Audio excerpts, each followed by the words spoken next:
Alright, what's up everyone? This video is going to be my opinion on Kinect for the 360 versus Move for the PlayStation. Now, Kinect is going to be a big deal for the 360. They're going to gain a lot of the casual market by just having it out there, just like the Wii did for gaming in general. So Kinect is going to be big, not for the hardcore gamers though.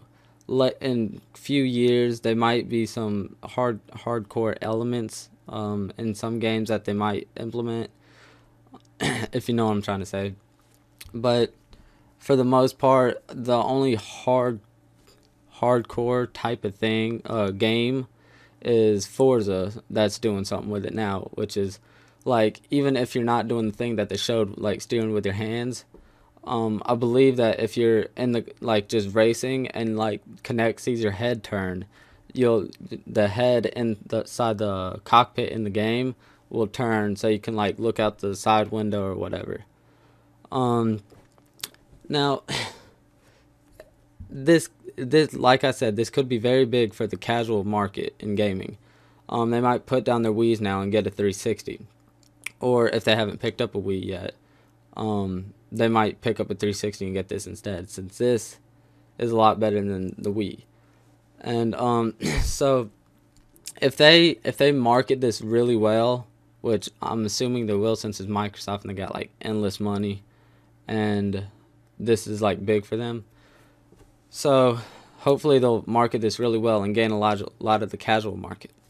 Now, there's sort of a thing that I see why the PlayStation did is also kind of touting that they have controllers and they have buttons on theirs, because they're able to do stuff that the 360 can't. If the 360 were to implement a sort of, which it would be no problem,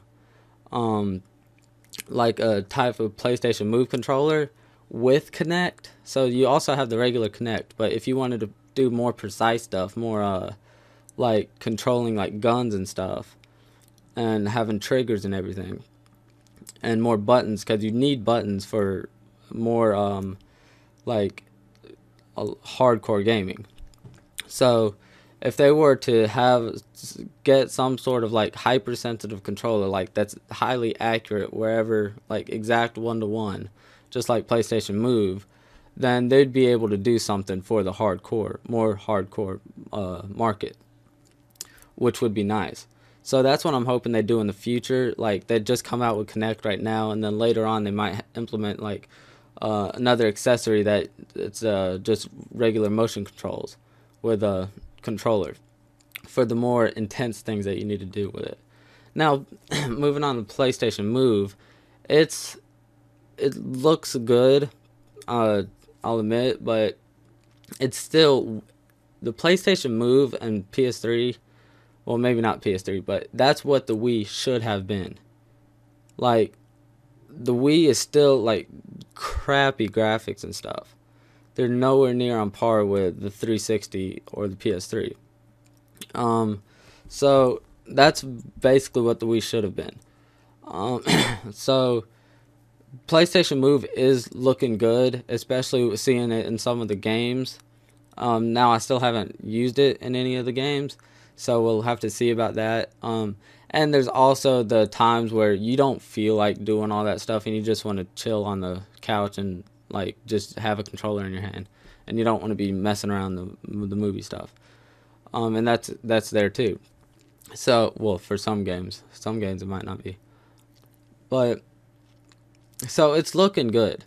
Now with the little ball that changes colors on the end, I don't know why they put that there.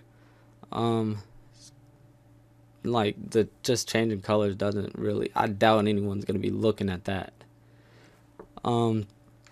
So I don't know. It's looking good. If you have a PS3, you should probably get it, since it's only if you have an iToy already, it's only $70 or so to upgrade, or to not upgrade, but to get it. And it's $100 if you have the iToy, and then you get a free or a game in with it. So that's, in my opinion, the Kinect is gonna be better for the casual market, definitely. because the casual market has already seen motion controls with regular controllers. So when they see the Move commercials on the TV, they're going to be like, oh, that's like Wii, except you have to pay a lot more for the system. Because they're not looking at the graphics and all the specs in the system. So they're going to see Kinect, and you're not going to be needing the controller. You can do it with your voice and everything. So it's going to be a lot more appealing to them. Now to the hardcore market, they're still going to mainly use controllers, but Move is still more towards the hardcore market and the casual. So it's like an in between. And so I'm still not sure. I'll have to get my hand on some of them to play some games with them.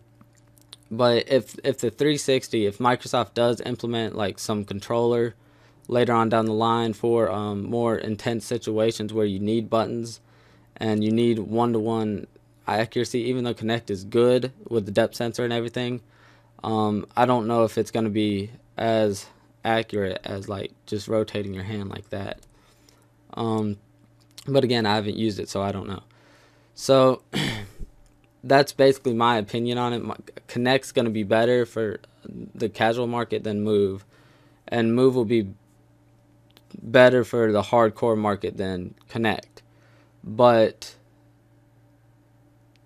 I doubt the hardcore market's going to be using Move to be playing games that much.